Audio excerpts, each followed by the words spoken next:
Hey everyone, welcome back. We're diving into something a little different today.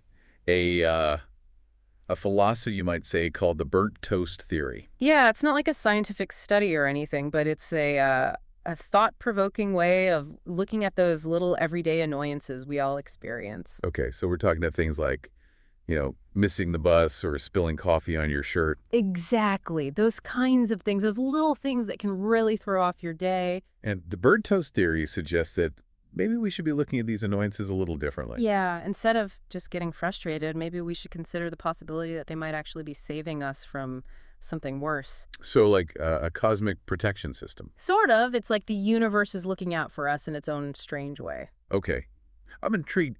Give me an example. How could something like burnt toast possibly be a good thing? Well, the source material for this deep dive uses a pretty simple scenario. Imagine you're rushing to get out the door for work and you burn your toast. Happens to the best of us. Right, so you're a little annoyed, you have to make another piece of toast. And because of that, you're running a few minutes late. Okay, I'm with you so far. And because you're running late, you miss your usual train or bus. And because you miss your usual route, you end up taking a different road. And on that road, you avoid a massive traffic jam or maybe even an accident. Whoa. Okay, so the burnt toast was like a detour sign from the universe. Yeah, you could see it that way. It's like that little annoyance actually prevented you from experiencing something much more inconvenient or even dangerous. That's kind of mind-blowing when you think about it like that. It is, and it really makes you wonder how many times these little annoyances might actually be working in our favor. So it's not about denying the frustration of the burnt toast. It's about recognizing that there might be a bigger picture at play. Exactly. It's about shifting our perspective from immediate annoyance to the possibility of something beneficial. All right, I'm starting to see the appeal of this burnt toast theory. But let's be real. Sometimes burnt toast is just burnt toast, right? Yeah. Not every little inconvenience is a sign from the cosmos. Of course, this isn't about forcing positivity onto every situation. Life is full of ups and downs, and bad things do happen. So the burnt toast theory isn't about guaranteeing a fairy tale ending.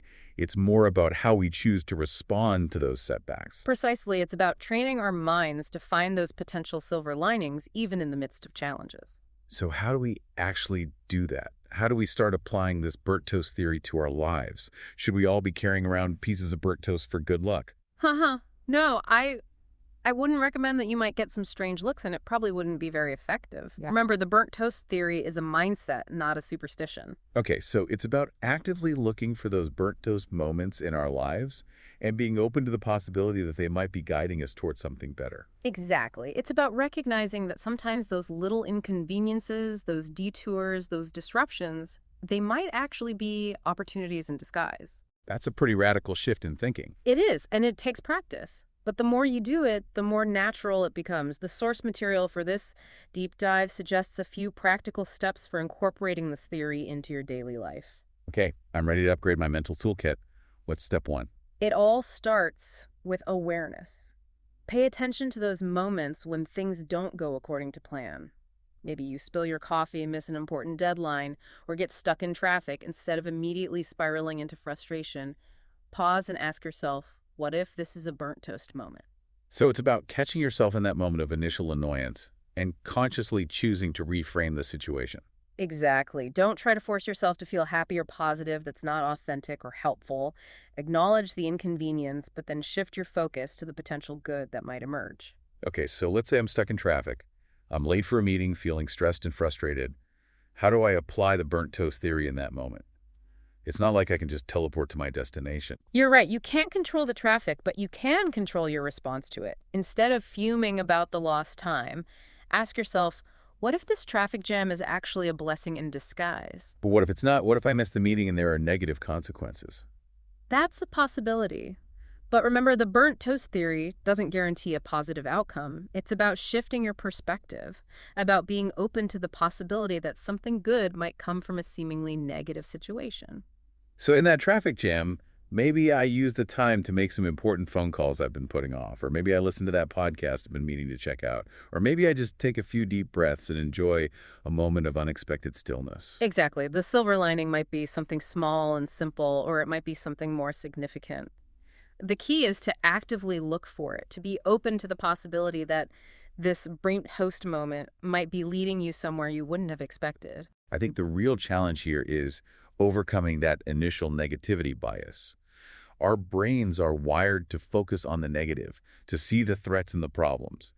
It takes a conscious effort to flip that switch and start looking for the good. You're absolutely right. And that's where the practice comes in. The more you consciously choose to reframe those setbacks, the easier it becomes. It's like building a muscle. It's interesting because as we've been talking, I've been thinking about some of the major turning points in my life. Those moments that felt like setbacks at the time, but ultimately led to incredible opportunities. It's almost as if those challenges were necessary to push me in a new direction.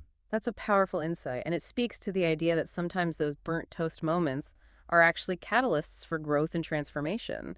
They force us out of our comfort zones and open us up to new possibilities. There's a quote from the Stoic philosopher Epictetus that comes to mind. Every difficulty in life presents us with an opportunity to turn inward and to invoke our own submerged inner resources. The trials we endure can and should introduce us to our strengths. That's a perfect encapsulation of the burnt toast theory. It's not about denying the difficulty, but rather recognizing its potential to help us discover our own resilience and strength. So in a way, this burnt toast theory is like a modern-day version of ancient wisdom. It's about finding that balance between acceptance and optimism, recognizing that even in the midst of challenges, there's always potential for growth and positive change. Beautifully put, and that leads us to another important question. Is there a downside to thinking this way? Are there potential pitfalls we should be aware of? That's a great point. We've been singing the praises of the burnt toast theory, but I'm sure there are nuances and limitations we need to consider. We've been talking about nuances and limitations to consider about this burnt toast theory. Yeah, it's all been very positive so far, but there are definitely some things to keep in mind. Okay, so what's the biggest danger here? Is it possible to take this look for the silver lining approach too far? Oh, absolutely. One potential pitfall is using the burnt toast theory to justify staying in a situation that's actually harmful or unhealthy. Like what kind of situation are we talking about here? Well, for example, someone might use the theory to downplay a toxic work environment, thinking, well, maybe this awful boss is teaching me valuable lessons about resilience. Right, so they're basically using the burnt toast theory as an excuse to avoid dealing with a real problem. Exactly. It's important to remember that this theory isn't about blindly accepting every negative situation as a blessing in disguise. So there are times when it's necessary to recognize a situation as genuinely bad and take steps to change it. Right. The burnt toast theory should empower us, not trap us. It's about reframing our perspective, not distorting reality. Exactly. So it's about finding that balance between acceptance and action, right? Accepting the things we can't control while also taking proactive steps to change the things we can. Exactly.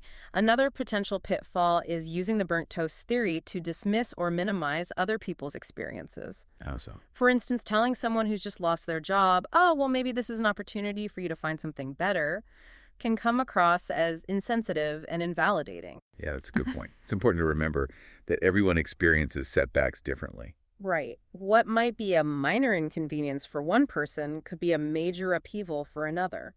So the burnt toast theory is a personal tool for reframing our own experiences, not for judging or dictating how others should feel. That's a really important point to remember. Empathy and compassion are crucial, especially when others are going through difficult times. So in a nutshell, the burnt toast theory shouldn't be used as a shield to avoid uncomfortable emotions, either ours or other people's. Exactly. And it's not about bypassing the negative or pretending everything is okay. It's about acknowledging the difficulty and then choosing to look for the potential good that might exist alongside it. Beautifully put. And that brings us to another important point. The burnt toast theory is not about passivity. So it's not about sitting back and waiting for the universe to magically deliver those silver linings. Right. It's about taking an active role in shaping our own experiences. So it's not just about changing our mindset, it's about changing our actions as well. Exactly. The burnt toast theory provides a framework for thinking about setbacks. But it's up to us to take the initiative to seize those opportunities to create our own silver linings. That makes a lot of sense. It's like we're all given a set of ingredients, but it's up to us to decide what we're going to bake with them. We can choose to focus on the burnt parts, or we can get creative and whip up something delicious. That's a wonderful analogy. The burnt toast theory is about recognizing that even in those moments when things go wrong, we still have choices. Yeah, we can choose how we respond, how we learn, and how we move forward. Exactly. And sometimes those burnt toast moments can actually lead to some pretty amazing things. It's like that saying, when life gives you lemons, make lemonade. Right. It's about finding the sweetness, even in the midst of sourness. So as we wrap up this deep dive into the burnt toast theory, What's the one thing you want our listeners to take away from this conversation? Well, I think the most important thing to remember is that the burnt toast theory is not a magic formula. It's not a guarantee of happiness or success. It's more like a tool, a way of looking at the world that can help us navigate those inevitable challenges and setbacks we all face. Exactly. It's about cultivating a mindset of resilience, curiosity, and a willingness to see the good even when things get tough. So the next time you find yourself facing a burnt toast moment, whether it's literal or metaphorical, remember to pause, take a breath, and ask yourself, what opportunity might be hidden within this challenge? And how can I use this setback to move forward in a positive way? That's a great takeaway. Thanks for joining us on this deep dive into the burnt toast theory. We hope you found it as thought-provoking and inspiring as we did. Until next time, stay curious and keep your toasters clean. Or maybe not. Haha, yeah, maybe a little burnt toast is a good thing every now and then, who knows? So we were talking about potential pitfalls of always looking for silver linings. Yeah, we don't want to just put blinders on and pretend like everything's hunky-dory when it's not. So what's the line between healthy optimism and just, deluding ourselves? Well, for one thing, this burnt toast theory, it shouldn't be used as a way to avoid taking responsibility for our own actions. Okay, so if I make a mistake, I can't just say, oh, well, it's probably a burnt toast moment in disguise, and then just do nothing about it. Right. You still have to own up to your mistakes and learn from them. The burnt toast theory is about recognizing that there might be something good that comes out of that mistake, but it doesn't absolve you of responsibility. Gotcha. So it's not a free pass to just screw up and expect the universe to clean up after you. Definitely not. Another thing to watch out for is using the burnt toast theory to invalidate other people's feelings. Like if someone is going through a really tough time, you can't just be like, hey, cheer up, it's probably a burnt toast moment. Right, that's not helpful or empathetic. It's important to acknowledge other people's pain and be there for them without trying to force a positive spin on everything. So basically, the burnt toast theory is a personal tool for navigating our own challenges and finding opportunities for growth. It's not a one-size-fits-all solution for every problem. Exactly, and it's certainly not an excuse to be insensitive or dismissive of other people's experiences. So it sounds like there's a delicate balance here between optimism and realism, between accepting what is and taking action to change what we can. Absolutely. It's about finding that sweet spot where we can acknowledge the challenges we face while also maintaining a sense of hope and possibility. And recognizing that sometimes those challenges, those burnt toast moments, they can actually lead to some pretty amazing things. They can indeed. Sometimes those setbacks, they force us to reevaluate our priorities, to step outside of our comfort zones, to discover hidden strengths we didn't even know we had. It's like that saying, what doesn't kill you makes you stronger. Right. And sometimes those experiences that we initially perceive as negative, they can turn out to be the most transformative experiences of our lives. That's a really empowering way to think about it. Yeah. So as we wrap up this deep dive into the burnt toast theory, what's the key message you want our listeners to walk away with? I think the most important thing to remember is that the burnt toast theory is a reminder that we have more control over our experiences than we often realize, even when things don't go according to plan. We can choose how we respond. We can choose to look for the opportunities hidden within those challenges, and we can choose to use those setbacks as fuel for growth and positive change. Beautifully said. It's about cultivating a mindset of resilience and possibility, a belief that even in the midst of burnt toast, there's always the potential for something delicious to emerge.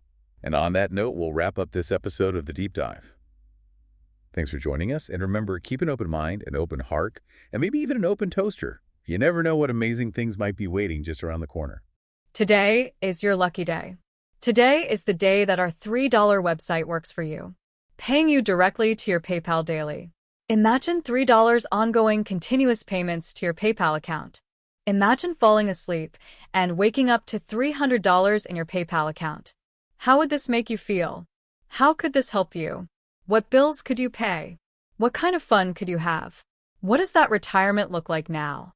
All for a one-time payment of $3. This website is DFY done for you, fully built and completely hosted, and never stops collecting payments for you. You have spent $3 on coffee on a regular, but that coffee won't help you create multiple streams of income. Click the link below.